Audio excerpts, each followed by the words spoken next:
इनकी तारीफ खुद रब काबा करे, उन पे उंगली उठाना गलत बात है, उन पे उंगली उठाना गलत बात है, हाँ गलत बात है, हाँ गलत बात। सय्यदना मौलाना मुहम्मदन अब्दुहु व रसूलुहु, अम्मा बाद, फ़अऊज़ु बिल्लाहि मिनश शैतानिर रजीम, बिस्मिल्लाहिर रहमानिर रहीम।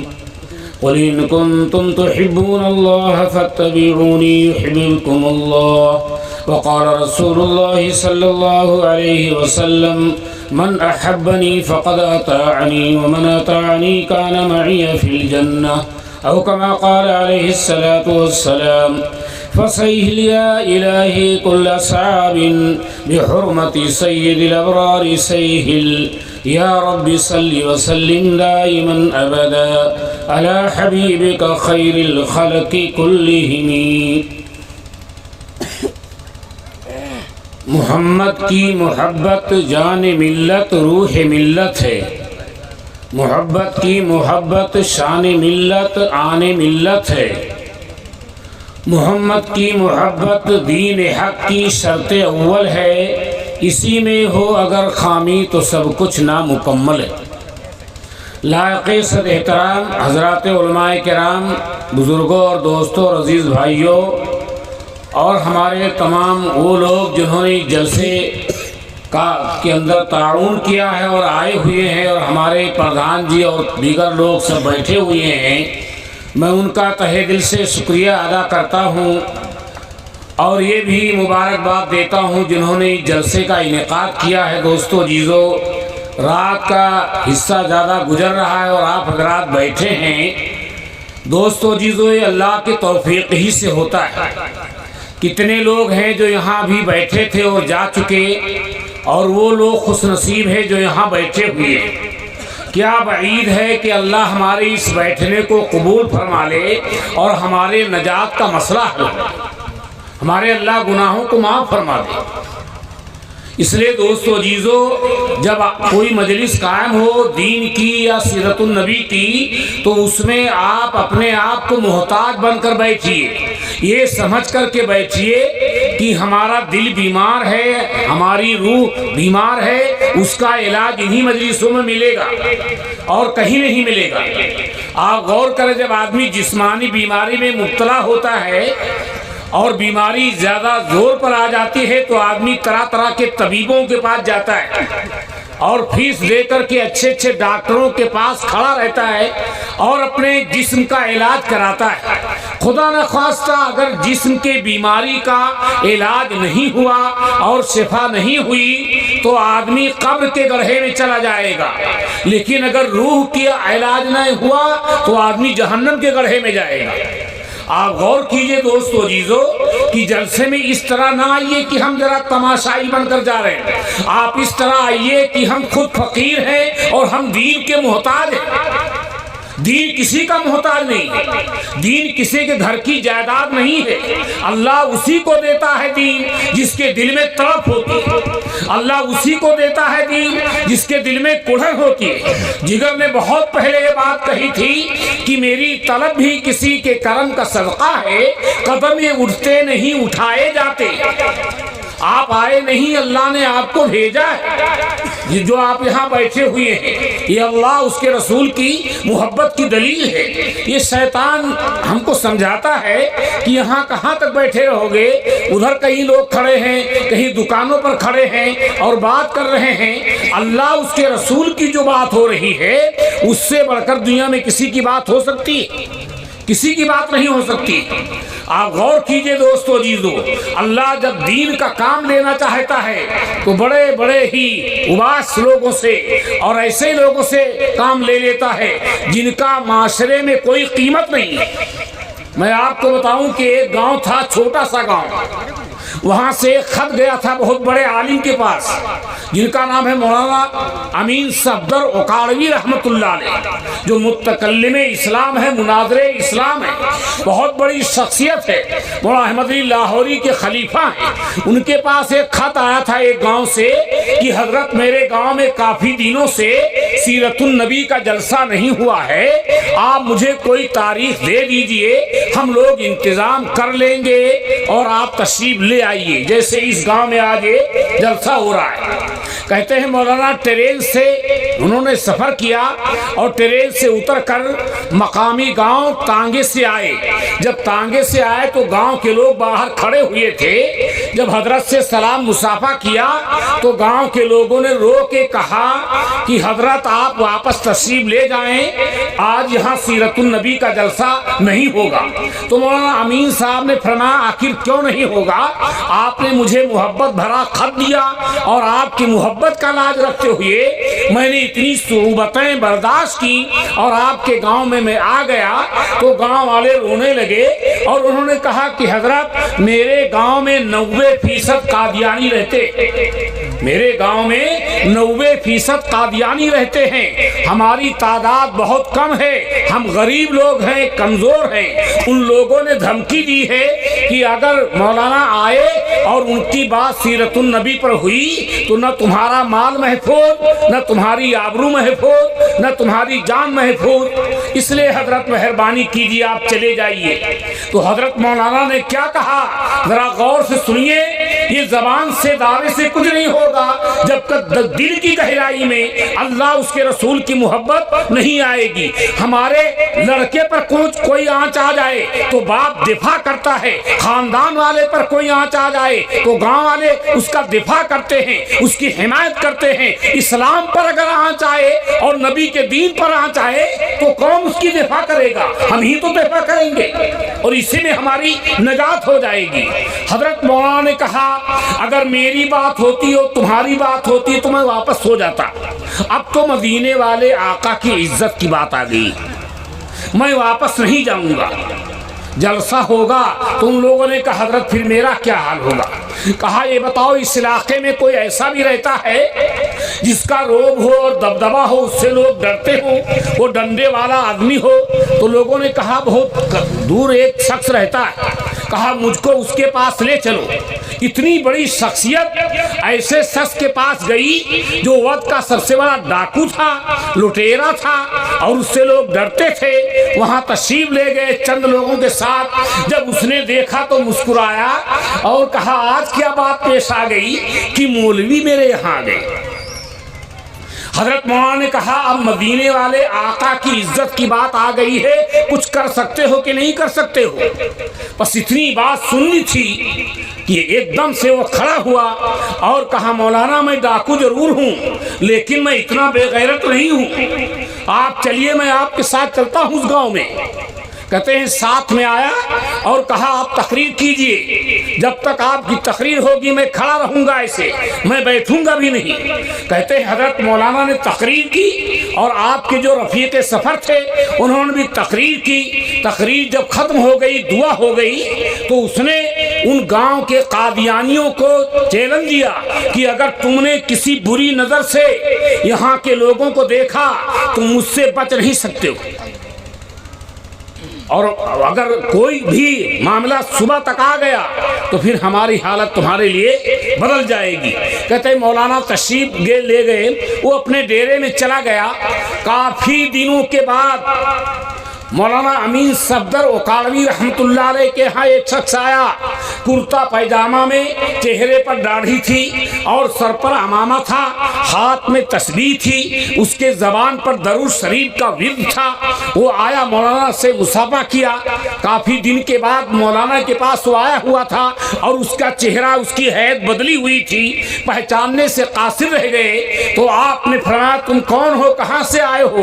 कहा हजरत मैं वही नूरा डाकू हूँ, जब आप चले आए और मैं अपने बिस्तर पर सोया, अभी सोया ही था कि मुस्तफ़ा करीम सल्लल्लाहु अलैहि वसल्लम ख्वाब में मेरे पास तशरीफ लाए और मेरी इन गुनहगारों ने आपकी ज़ियारत की और मेरे माथा को उन्होंने बोसा दिया और कहा तुमसे मैं भी खुश हूँ, मेरा अल्लाह भी खुश है, तुमने मेरी हिमायत की और तुमने मेरा दिफा किया, मैं तुमसे खुश हूँ, मेरा अल्लाह भी खुश है और तुम्हारे सारे गुनाह अल्लाह ने माफ़ कर दिए। मौलाना अब उसके बाद से मेरी हालत क्या है, अब आंखों में आंसू हैं और ज़बान पर दरूद शरीफ का विर्द है। मैं तो आपकी खिदमत में आया हूँ कि आपकी वजह से मेरी हालत बदल गई, पहले मेरी हालत क्या थी और आज मेरी हालत क्या हो गई।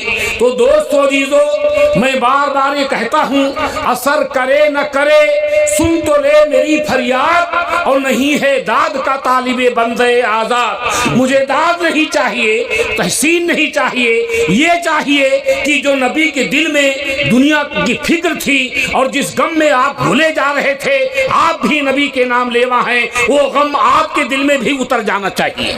अगर आप मक्के में हैं तो उम्मत की फिक्र है, मदीने में हैं तो उम्मत की फिक्र है, मेराज पर गए तो उम्मत की फिक्र है, अर्श पर हैं तो उम्मत की फिक्र है, फर्श पर हैं तो उम्मत की फिक्र है, बीमार हैं तो उम्मत की फिक्र है और सेहतमंद हैं तो उम्मत की फिक्र है। मुझे कहने दीजिए, जब दुनिया से जाने का वक्त है उस वक्त भी उम्मत की फिक्र है। कभी आप ज़ैनब का नाम लेकर नहीं रोए, कभी फातिमा का नाम लेकर नहीं रोए, कभी रुकैया का नाम लेकर नहीं रोए, अगर रोए तो उम्मत का नाम लेकर रोए। आज हम लोगों ने आपके आंसुओं की भी कदर नहीं की। आप जरा गौर करें, आपको कितनी फिक्र थी उम्मत की, क्या हमको भी अपने उम्मत अपने लोगों की फिक्र है? हमको दूसरों की भी करनी चाहिए और अपनी भी फिक्र करनी चाहिए। सैयद अताउल्लाह शाह बुखारी अमीर शरीयत औलाद रसूल एक जलसे में तशरीफ ले गए थे। जब खाना खाने लगे और दस्तरखान बिछा दिया गया और आपके रफीक सफर सब खाने लगे, तो एक नौजवान टहल रहा था, इधर से जाता था उधर से आता था। सैयद अताउल्लाह शाह बुखारी ने उसके चेहरे को देख करके जान लिया कि ये भूखा हुआ है। आपने उसका हाथ पकड़ा उठ करके दस्तरखान से और कहा चलिए आप भी खाना खा लीजिए। तो कहा नहीं हजरत आप खाना खाइए। कई बार जब कहा तो उसके आंखों में आंसू आए और कहा मौलाना मैं जात का भंगी हूँ, मेरा पेशा तो आप जानते ही क्या है। तो मौलाना ने बड़ी ऊंची बात कही कि जात के भंगी हो लेकिन इंसान तो हो। अरे भूख तो लगती है, प्यास तो लगती है, परेशानियां तो आती हैं कि नहीं आती हैं, चल के तुम भी मेरे साथ खा लो। जब वो बैठा तो इतनी बड़ी शख्सियत थी अमीर शरीयत की, जब वो बैठा तो उसके हाथ पैर कांप रहे थे, तो आपने उसके खौफ को खत्म करने के लिए एक लुकमा तोड़ा और उसके मुंह में रख दिया, मुंह में रख दिया। कुछ देर के बाद वो खाने लगा। जब खाने से फारिग हुआ, गया और अपने बूढ़े माँ बाप को लाया, अपनी जवान बीवी को लाया और कहा मौलाना आज पता चल गया कि नबी के अखलाक क्या थे और नबी के गुलामों के अखलाक क्या हैं। हम दुनिया वालों के सामने नबी के अखलाक को पेश करें, नबी की तालीमात को पेश करें, नबी की अदाओं को पेश करें, नबी की फिक्र को पेश करें। तो दोस्तों जीजो, आज भी ये दुनिया जन्नत की गहवारा हो सकती है। जब वो वापस आया तो कहा मौलाना वही अखलाक जो नबी ने दिया है, आज पता चला कि मोहम्मद के गुलामों का भी वही अखलाक। कारी सिद्दीक साहब रहमतुल्लाह अलैह ने जो नात कही है उसके आखिर में कहा है, जो पहुंचा हस्र में साकिब फरिश्ते सब पुकार उठे, मोहम्मद के गुलामों का गुलाम आया। दुआ करो अल्लाह हमको भी नबी का सच्चा गुलाम बनाए, आमीन। अच्छा, जब गुलाम हो जाता है तो उसकी कोई मर्जी नहीं होती, गुलाम की कोई मर्जी नहीं, वो सब आका की मर्जी होती है। अगर हम ये कहते हैं कि हम नबी के गुलाम हैं तो मेरी आँख भी नबी के गुलाम है, मेरी जबान भी नबी के गुलाम है, मेरे सारे आज़ा जवारे भी नबी के गुलाम हैं। आँख वहाँ देखेगी जहाँ नबी का हुक्म होगा, जबान वहाँ बोलेगी जहाँ नबी का हुक्म होगा। और दोस्तों जीजो, आज हम लोग अपने किरदार से, अपने अफ़ाल से हम आका को कितनी तकलीफ दे रहे हैं। जब आका को तकलीफ होगी तो हम दुनिया में चैन से नहीं रहेंगे। आज जो ये शिकवा किया जा रहा है और ये गिला किया जा रहा है और ये बकवास और तबसरे होते हैं कि हम पर जुल्म हो रहा है, हम पर ज्यादती हो रही है, मैं ये कहना चाहता हूँ जो ताल्लुक अल्लाह से और उसके रसूल से होना चाहिए था वो ताल्लुक हमारे पास नहीं है। अगर वो ताल्लुक आज भी हो जाए तो हम ये कहना चाहते हैं 1400 बरस पहले जो वाक़यात रूनुमा हुए थे आज भी हो सकते हैं। आज भी जहर त्रियाक हो सकता है, आग गुले गुलजार हो सकती है और आज भी सूरी गोठल हो सकती है, लेकिन कब? जब नबी के सच्चे गुलाम हो जाएंगे। आज हम नबी के सच्चे गुलाम नहीं। एक रईस ने एक गुलाम खरीदा और कहा क्या खाओगे? कहा जो खिला दीजिएगा खाऊंगा। कहा क्या पहनोगे? कहा जो पहना दीजिएगा पहन लूंगा। कहा कहाँ रहोगे? जहाँ आप तजवीज़ कर देंगे वहाँ रह जाऊंगा। तो गुलाम ने कहा आखिर तुम भी तो कुछ बोलो, तुम भी तो कुछ कहो। तो उसने बड़ा ऊंचा जवाब दिया और कहा जब मैं आपका गुलाम हूँ तो मेरी ख्वाहिश भी गुलाम है, मेरे सारे आरज़ू भी गुलाम हैं। ऐसे ही जब नबी के हम सच्चे गुलाम हैं तो हम शादी करेंगे जो नबी का तरीका होगा, हम किसी और तकरीब में जाएंगे जो नबी का तरीका होगा। आज जब शादियां होती हैं तो डीजे आता है और तरह तरह की चीजें आती हैं। लोग कहते हैं मौलाना बार बार शादी तो नहीं होती, नफ्स के चोंचले पूरे कर लेने दीजिए। तो मैं ये कहता हूं कि नफ्स के चोंचले पूरे करो और नबी के दिल को ठेस पहुंचाओ। तुम किस धरती पे रहोगे, कौन से घर में रहोगे और कहाँ? दोस्तों कितने लोग हैं जो साथ में चले जाते हैं तमाशाई बन करके।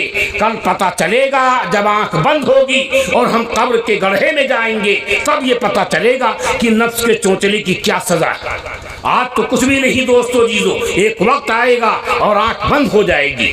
इसलिए नबी पाक अलैहिस्सलाम से मोहब्बत का तकाजा ये है कि आपकी सुन्नतों को अपनाया जाए, हमारे सारे घरों में नबी की सुन्नत आम हो जाए। इसीलिए प्रतापगढ़ी ने कहा है खुल्के नबी का आपको नमूना दिखाइए, अगियार को भी अपने गले से लगाइए।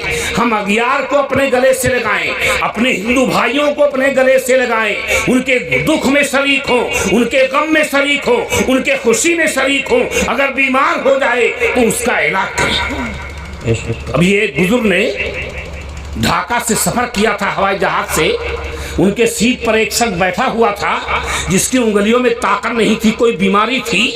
जब खाने की पैकेट दी गई तो वो खोल नहीं पाता था। तो एक बहुत बड़े आलिम उसके बगल में बैठे थे, कहा लाइए अगर आप नहीं खोल पाते हैं तो मैं इसको खोल भी दूंगा और आपको खिला भी दूंगा। आप गिलास पकड़ नहीं पाते हैं, आपके हाथ में ताकत नहीं है, तो खिलाया भी और पानी भी पिलाया। जब अमोसी हवाई अड्डा पे उतरा तो रोते हुए चला गया और कहा मुसलमान ऐसे ही होते, नबी के गुलाम ऐसे ही होते। हमने अपने अखलाक से लोगों को करीब नहीं किया। आज भी अगर अखलाक से हम करीब करें तो ये दुनिया जन्नत का गहवारा हो सकती है। दोस्तों जीजो, सहाबा रज़ी अल्लाह ताला अन्हुम ने कितना दोस्तों जीजो आका से मोहब्बत की, उसका मुजाहरा जंगे उहद में देखिए कि एक सहाबी पड़े हुए हैं जख्मों से चूर, 17 जख्म आए हुए हैं, पानी इस तरह बह रहा, खून इस तरह बह रहा है जैसे पानी बहता है। जहाँ कनी का आलम, एक सहाबी मस्कीज़े में पानी लिए जा रहे थे, उनको आवाज दिया, वो करीब आए, मस्कीज़ा रख दिया और कहा आपको पानी पिलाऊं, आपको प्यास लगी है? कहा मुझे पानी नहीं चाहिए। कहा आपको दूध पिलाऊं? कहा मुझे दूध नहीं चाहिए। कहा आप जख्मी हैं, आपका मरहम करें, इलाज करें? कहा मुझे इलाज भी न चाहिए। तो कहा आखिर आपको क्या चाहिए? आपका आखिरी वक्त है, आप जख्मों से चूर हैं। तो कहने लगे न मुझे पानी चाहिए, न इलाज चाहिए और ना दूध चाहिए। इतने लोग बैठे हुए हैं पूरी दुनिया के अंदर, मर्दों से पूछिए आपको क्या चाहिए। अगर वो कपड़े का हरीस है तो कपड़ा चाहिए, चांदी सोने का हरीस है तो उसको चांदी सोना चाहिए। ताजिर से पूछिए वो कहेगा नफा चाहिए। पूरी दुनिया के लोग मर्दों औरतों की चाहतें अलग अलग हैं, लेकिन गुलामाने मुस्तफ़ा की चाहत क्या है? कहने लगे न दूध चाहिए, न पानी चाहिए, न इलाज चाहिए, आखिरी वक्त है, नबी का दीदार चाहिए। ऐ मशकीज़ा वाले, मुझको मशकीज़ा रख दे, मुझको कंधे पे लाद कर ले चल। कहते कंधे पे लाद कर उहद के मैदान में पहाड़ पर वो चढ़ने लगे। अभी कुछ ही दूर गए थे कि मेरे आका सल्लल्लाहु अलैहि वसल्लम एक पत्थर की चट्टान पर तशरीफ फरमा थे। दोस्तों जीजो, कहते हैं जितना पुश्ते मुबारक का हिस्सा उस पत्थर की चट्टान पर लगा वो गद्दे की शक्ल में हो गया। पत्थर की चट्टान भी ये चाहती थी कि नबी को आराम मिले, लेकिन आज का उम्मती ये नहीं चाहता है कि नबी को आराम मिले। तो जब नबी को आराम गुम्बद खजरा में नहीं मिलेगा तो क्या हमको आराम मिलेगा? क्या हमको चैन मिलेगा? कहते हैं आप पत्थर की चट्टान पर तशरीफ फरमा थे। दूर से उस जख्मी सहाबी ने आपका चेहरा देखा तो कहा खुद तो रब्बिल काबा, रब्बे काबा की कसम में कामयाब हो गया। दूर से चेहरा देखा और कहा मैं कामयाब हो गया। ऐ कंधे पर लाद कर ले जाने वाले, मुझको उतार दे, मैं ऐसे ही घसी घसी के जाऊंगा। आप क्या समझते हैं? उस सहाबी का ईमान देखिए कि जख्मों से चूर है, निढाल हो चुके हैं, खुद चल नहीं सकते हैं, और दूर से आका का चेहरा देखकर ये कहता है वो जख्मी सहाबी खुद तो रब्बिल काबा, रब्बे काबा की कसम मैं कामयाब हो गया। आका का चेहरा देखा, तकलीफ खत्म हो गई, जख्मों की टीस खत्म हो गई। तो जब सहाबी ये कहता है चेहरा देख कर कि मैं कामयाब हो गया, जो लोग आपकी तालीमात को अपनाएंगे वो कामयाब नहीं होंगे, और यहाँ भी कामयाब होंगे, वहाँ भी कामयाब होंगे। वो घसीट के चल रहे थे और मेरे आका अलैहिस्सलाम के पैर मुबारक लटक रहे थे। वहाँ करीब पहुँचे और आपके तलवे मुबारक को पकड़ा और अपने रुखसार से तलवे को मलने लगे, और इसी हालत में उनकी जान जा चुकी, उनका इंतकाल हो गया। निकल जाए दम तेरे कदमों के नीचे, यही दिल की हसरत, यही आरज़ू। तेरी मेराज की तू लौहो कलम तक पहुंचा और मेरी मेराज की मैं तेरे कदम तक पहुंचाए। मेरे आका, आपकी मेराज तो हुई थी 27वीं रजब को, आप अरसो लौहो कलम पर गए थे तो आपकी मेराज हुई थी। हम गुनहगारों की मेराज क्या है? हम आपके कदम तक पहुंच जाए। जो नबी के कदम तक नहीं पहुंचेगा वो अल्लाह तक नहीं पहुंचेगा। अल्लाह ताला ने अपनी तरफ आने वाले सारे रास्ते बंद किए हैं, वही रास्ता खुला है जिस रास्ते पर आमिना के लाल चले, उसी रास्ते पर चल करके हम अल्लाह तक पहुंच सकते हैं। आप दोस्तों जीजो, आज 27वीं रजब की रात है, ये मेराज की रात है। मेरे आका अलैहिस्सलाम का मकाम देखो। कारी सिद्दीक साहब रहमतुल्लाह अलैह फरमाते हैं शबे मेराज में खत्मुर रसूल का मर्तबा देखो, जहाँ कोई नहीं पहुँचा वहाँ सरकार जाती, वहाँ सरकार जाती। आप गौर कीजिए कि इसी रात में वो वाक़या पेश आया है कि कई लाख बरस का सफर एक आन में तय हो गया। घर वाले ये नहीं जान सके, इसलिए कि ईशा की नमाज के बाद आराम फरमा थे, और उसी ईशा और फजर के दरमियान में ये पूरा सफर हो गया। और आप आए और फजर के नमाज के लिए लोगों को जगाया तो क्या पता चले कि आप कहाँ गए। ये अल्लाह ताला ने आपको मर्तबा दिखाया। मूसा अलैहिस्सलाम ने फरमाया था रब्बी अरीनी, अल्लाह मुझको आप अपना दीदार करा दीजिए। तो जवाब मिला लन तरानी, तुम मुझे नहीं देख सकते हो, लेकिन आका का मकाम देखो। जिब्राईल को भेजा, मीकाईल को भेजा, और ये कब भेजा? जब आप पर ताइफ के लोगों ने पत्थर बरसाए, शेबे अबी तालिब में आपका बाइकाट किया गया और पत्थर बरसाए गए, आपकी जूतियां मुबारक लहू लुहान हो गई, और उसी में आपके चचा का इंतकाल हो गया, हज़रत खदीजा का इंतकाल हो गया। वो साल आपके लिए गम का साल था, इसी में आप आराम फरमा थे और बार बार ये सोच रहे थे काश कि कोई मेरा दोस्त होता जो मेरा साथ देता, कोई मेरा रफीक होता जो मेरी गमगुसारी करता, मेरी गमख्वारी करता। इसी में नींद में, थोड़ी नींद में, जागने में थे कि जिब्राईल अलैहिस्सलाम तशरीफ लाए और आपको अल्लाह ने बुलाया। एक बहुत बड़े आलिम ने एक बात कही थी कि जब आप पर पत्थर बरसाए गए, आपको सताया गया, आपकी तौहीन की गई, तो अल्लाह तबारक ताला की रहमत जोश में आई और कहा मेरे महबूब तुम मेरे पास आओ, ये लोग तुम्हारी क्या कदर करेंगे, मैं तुम्हारी कदर करूंगा, ये लोग क्या कदर करेंगे।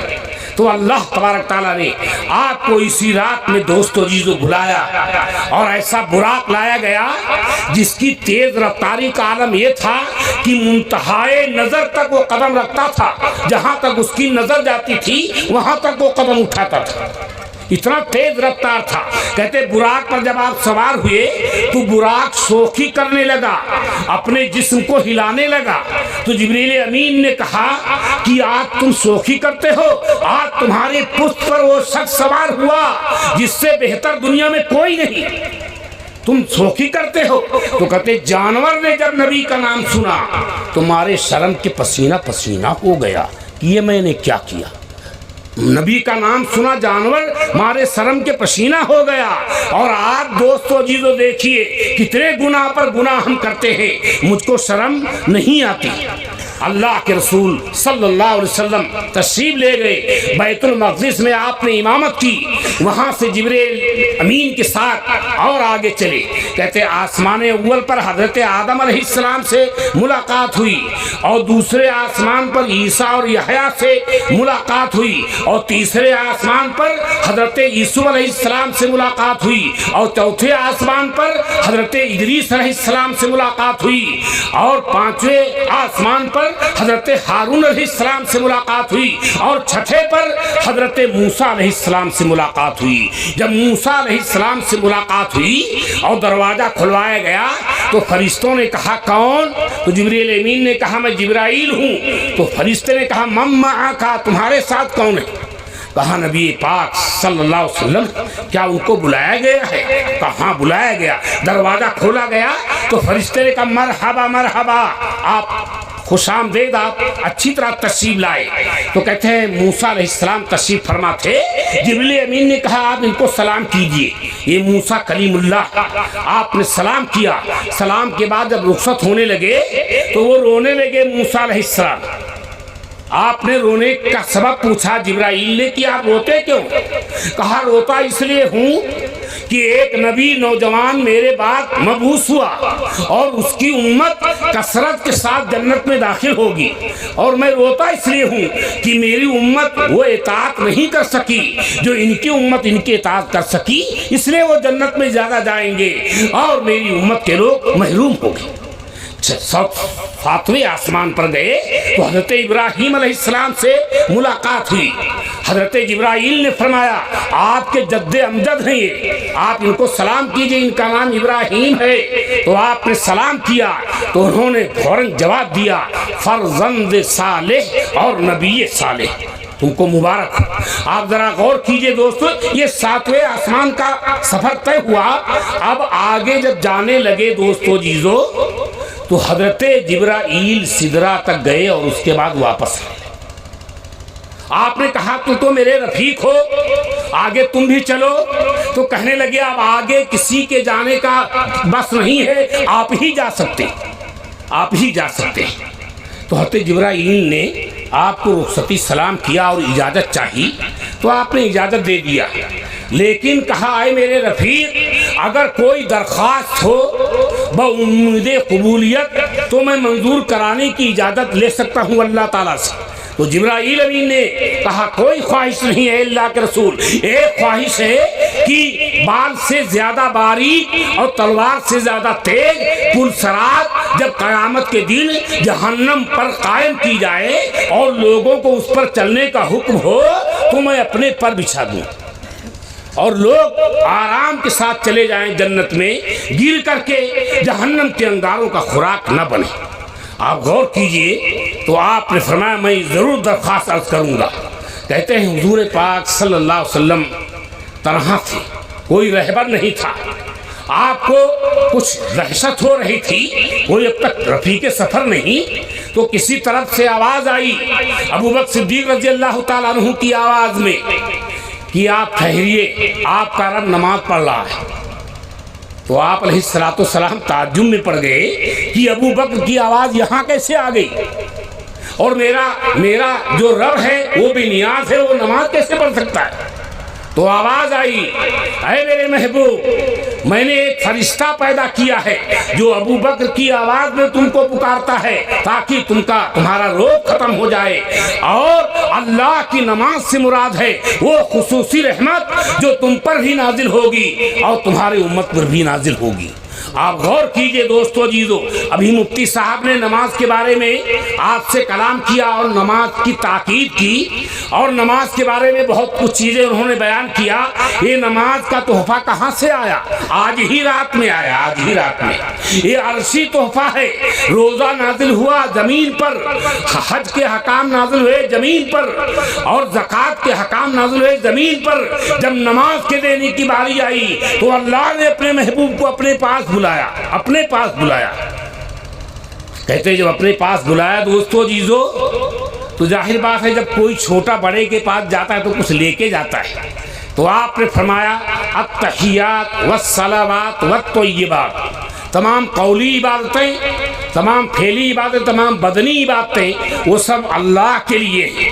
तो अल्लाह ताला ने फरमाया अस्सलामु अलैका अय्युहन नबी व रहमतुल्लाह व बरकातुहू, सलामती हो आप पर ऐ नबी और अल्लाह की रहमत हो, उसकी बरकत हो।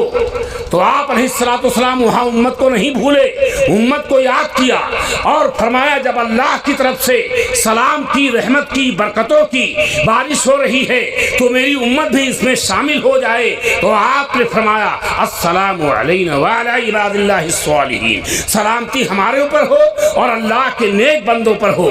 फरिश्ते खड़े ये मुकालमा सुन रहे थे आबिद का और माबूद का। उन्होंने पुकार दिया अशहदु अल्ला इलाहा इल्लल्लाह व अशहदु अन्ना मुहम्मदन अब्दुहु व रसूलुहु। ये तहियात पूरी हो गई कि नहीं हो गई? ये वहीं पर हुआ मेराज में। इसीलिए मेरे आका फरमाते हैं अस्सलातु मेराजुल मोमिनीन, नमाज मोमिनों की मेराज है। कितने लोग हैं जो नमाज को छोड़ते हैं? जब मुअज्जिन कहता है अस्सलातु खैरुम मिनन नौम, ऐ सोने वाले, नमाज नींद से बेहतर है। अगर इस आवाज को सुनकर कोई मुसलमान अपने बिस्तरा से उठकर फजर की नमाज अदा करता है तो कहा जाएगा इसको अल्लाह से मोहब्बत है। और अगर बिस्तरे पर पड़ा सोता रहा और नमाज नहीं पढ़ी तो कहा जाएगा इसको अपने नींद से मोहब्बत है। इसलिए अल्लामा इकबाल ने कहा किस कदर तुम पे गरा सुबह की बेदारी है, हमसे कब प्यार है, हाँ नींद तुम्हें प्यारी। तुम्हें नींद, एक जमाना था कि फजर की नमाज से पहले किसी बस्ती गांव में चले जाइए, हर घर से रोने की आवाज आती थी, कुरान की तिलावत की आवाज आती थी, दरूद शरीफ के पढ़ने की आवाज आती थी, रोने की आवाज आती थी। आज किसी गांव में चले जाइए फजर की नमाज से पहले तो पता चला कब्रिस्तान आ गए, कब्रिस्तान आ गए।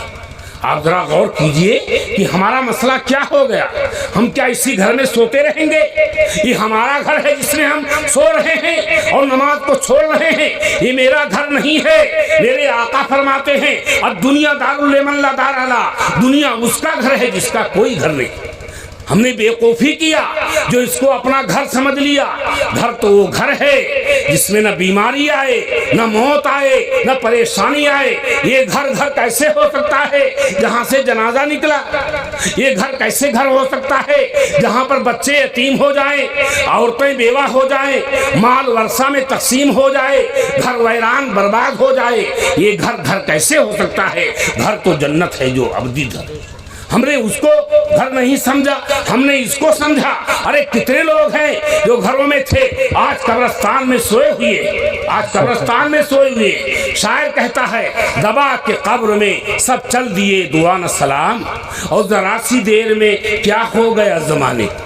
अभी वो किसी का बाप होता था, किसी की माँ होती थी, किसी का लड़का होता था, रूह निकली, सारे रिश्ते खत्म हो गए, सारे रिश्ते, कोई रिश्ता नहीं। अब कब्र में कौन रिश्ता काम आएगा? वो रिश्ता है ला इलाहा इल्लल्लाह मुहम्मदुर रसूलुल्लाह। यही एक रिश्ता काम आएगा। अपनी मौत की तैयारी करो, आखिरत की तैयारी करो। हमारी रूह निकले इस हाल में कि हमारा अल्लाह भी राजी हो, हमारा रसूल भी राजी।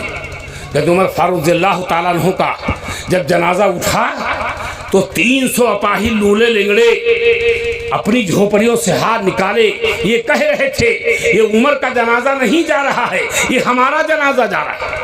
बेवा रो रही थी, मेरे घर में झाड़ू कौन देगा, मेरा बर्तन कौन साफ करेगा। यतीम रो रहा था, मेरे सर पर हाथ कौन फेरेगा।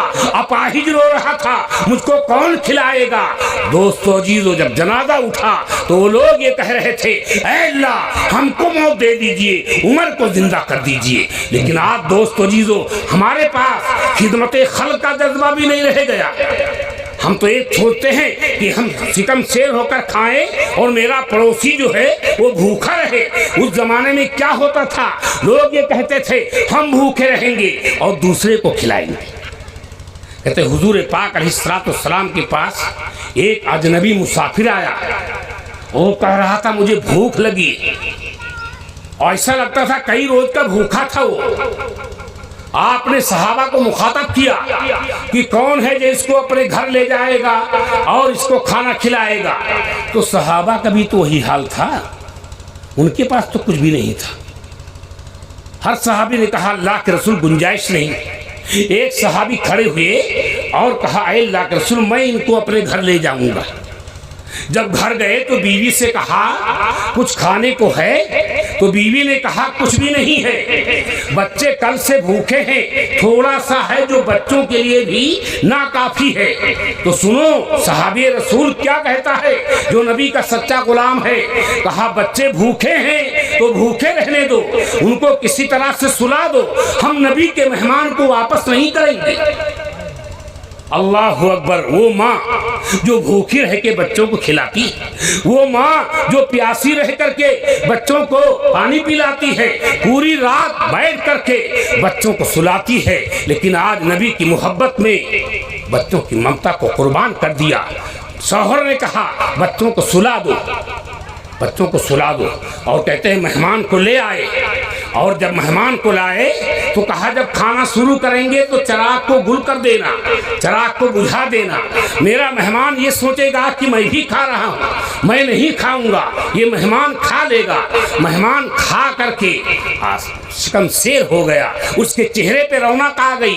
जब सुबह हुई तो मेरे आका अलैहिस्सलाम ने फरमाया अरे तुमने रात में क्या किया। कहा हजरत कुछ भी नहीं किया। आज हम लोग थोड़ा नेकी कर लेते हैं तो तब तक ज़ाया नहीं करते हैं, चैन नहीं आता है, हाजमा खराब हो जाता है नेकी करने के बाद। कि नेकी को जब तक ज़ाया नहीं करेंगे उनको सुकून नहीं मिलेगा। कहते हैं कहीं बारात गई हुई थी तो नौशा मियाँ को एक आदमी ने दोशाला दिया था, चादर दिया था। पहले ज़माने में चादर ओढ़ करके जाते थे, अब तो दोस्तों जीजो अंधा बन करके जाते। मकना भी है, सेहरा भी है और रंग बिरंग के लिबास है दोस्तों जीजो, अब इस तरह जाते।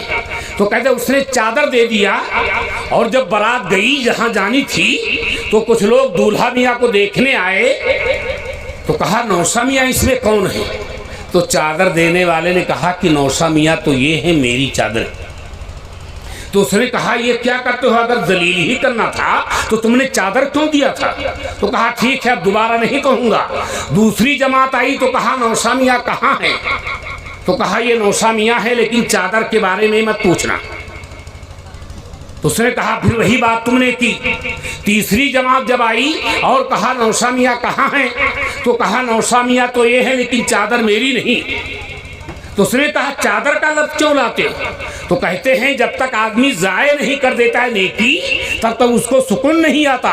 सहाबा नेकी करते थे फिर भी रोते थे, नेकी करके नेकी को छुपाते थे और फख्र नाज नहीं करते थे।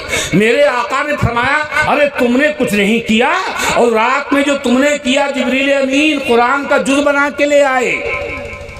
आप बताइए रात में एक बार ये मामला हुआ था, और कारिए कुरान जब भी उसको पढ़ेगा उस मियाँ बीवी का जिक्र आएगा कि नहीं आएगा। ये है इखलास की बरकत, इखलास की बरकत। नेकी करो, नेकी को ज़ाया न करो, अमल करो, अमल को ज़ाया न करो। दोस्तों अजीजों, सहाबा रज़ी अल्लाह तआला अन्हुम ये जान चुके थे कि जो हम अमल कर रहे हैं मेरा अल्लाह हमको देख रहा है। ये आंखों में खौफ होना चाहिए, दिल में खौफ होना चाहिए। रात के 2 बजे का वक्त है, पूरी दुनिया महवे ख्वाब है और हर गली कूचे में सन्नाटा छाया हुआ है।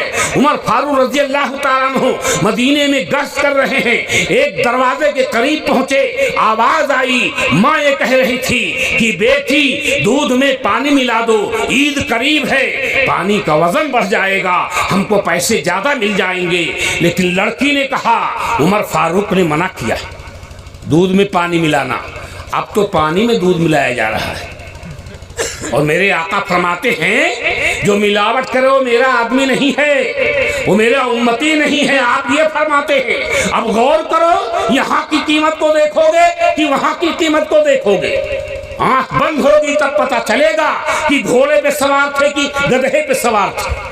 आंख बंद होने वाली, वो दिन आएगा कि आंख होगी देख नहीं सकती, वो दिन आने वाले हैं। जबान होगी बोल नहीं सकती, वो दिन आने वाले हैं। हाथ होंगे पकड़ नहीं सकते, वो दिन आने वाले हैं। पैर होंगे चल नहीं सकते। आप वो दिन आएंगे, सबके साथ आएंगे।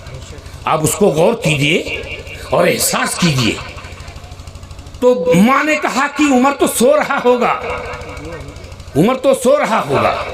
तो कहा अगर उमर सो रहा है तो उमर का खुदा जाग रहा है, उमर का खुदा जाग रहा है। अगर ये एहसास हो जाए, कोई देखे ना देखे, मेरा खुदा तो देख रहा है, तो आदमी गुनाह से बच जाएगा, गुनाह से बच जाएगा। दिन के उजाले में, रात के अंधेरे में दरवाजा बंद करके चिराग को बुझाकर जो गुनाह करता है वो क्या समझता है अल्लाह नहीं देख रहा है? अल्लाह देख रहा है। दोस्तों जीजो, उसी लड़की के वतन से और नस्ल से दुनिया में एक खलीफा पैदा हुआ जिसका नाम है उमर बिन अब्दुल अजीज रहमतुल्लाह अलैह। जब उनका इंतकाल हुआ और कब्र में दफनाने लगे, दोस्तों जीजो, एक हवा चली और एक पर्चा गिरा जिसमें लिखा था बिस्मिल्लाहिर्रहमानिर्रहीम बराअतुम मिनन नार उमर बिन अब्दुल अजीज। उस वक्त के उलमा ने कहा इस कागज को भी इन्हीं के साथ दफन कर दो। अल्लाह ताला हम तमाम लोगों को अमल की तौफीक अता फरमाए। आखिरत की फिक्र करो, सोते जागते कितने लोग हैं कि दादा मौजूद है, पोते का इंतकाल हो गया। आने की तरतीब है, जाने की कोई तरतीब नहीं। बाप पहले आता है, बेटा बाद में आता है। लेकिन देखा गया कि नौजवान बेटे को बूढ़ा बाप दफन कर रहा। आप इसको सोचते नहीं और गौर नहीं करते। इसलिए दोस्तों जीजो, इस जलसे में आने की गर्ज व गायत और उसका मकसद ये कि अल्लाह रसूल की मोहब्बत हमारे दिल की गहराई में हो जाए, इताअत का जज्बा पैदा हो, आखिरत की फिक्र पैदा हो कि मोहम्मद से वफा तूने तो हम तेरे। ये जहां चीज क्या है, लहो कलम तेरे है। लेकिन अफसोस ये है कि जिससे वफा करना चाहिए था उससे जफा कर बैठे, और जिससे जफा करना चाहिए था उससे वफा कर बैठे। नबी से वफादारी करोगे तो दुनिया में भी चमकोगे, आखिरत में भी चमकोगे। लोग देख कर कहेंगे ये नबी का गुलाम आ रहा है, नबी का गुलाम आ रहा है। लोग तुमको रास्ता दे देंगे, तुम्हारे वजह से लोग खड़े हो जाएंगे, अदब की वजह से ये नबी का गुलाम आ रहा है। नबी की गुलामी अख्तियार करके और इस गर्दन में तौक डाल कर देखो, फिर दुनिया तुम्हारी क्या कदर करेगी, तुम्हारी क्या इज्जत करेगी। अल्लाह ताला हमको और आपको सबको अमल की तौफीक अता फरमाए। वाखिरु दावाना अनिल हम्दुलिल्लाहि रब्बिल आलमीन।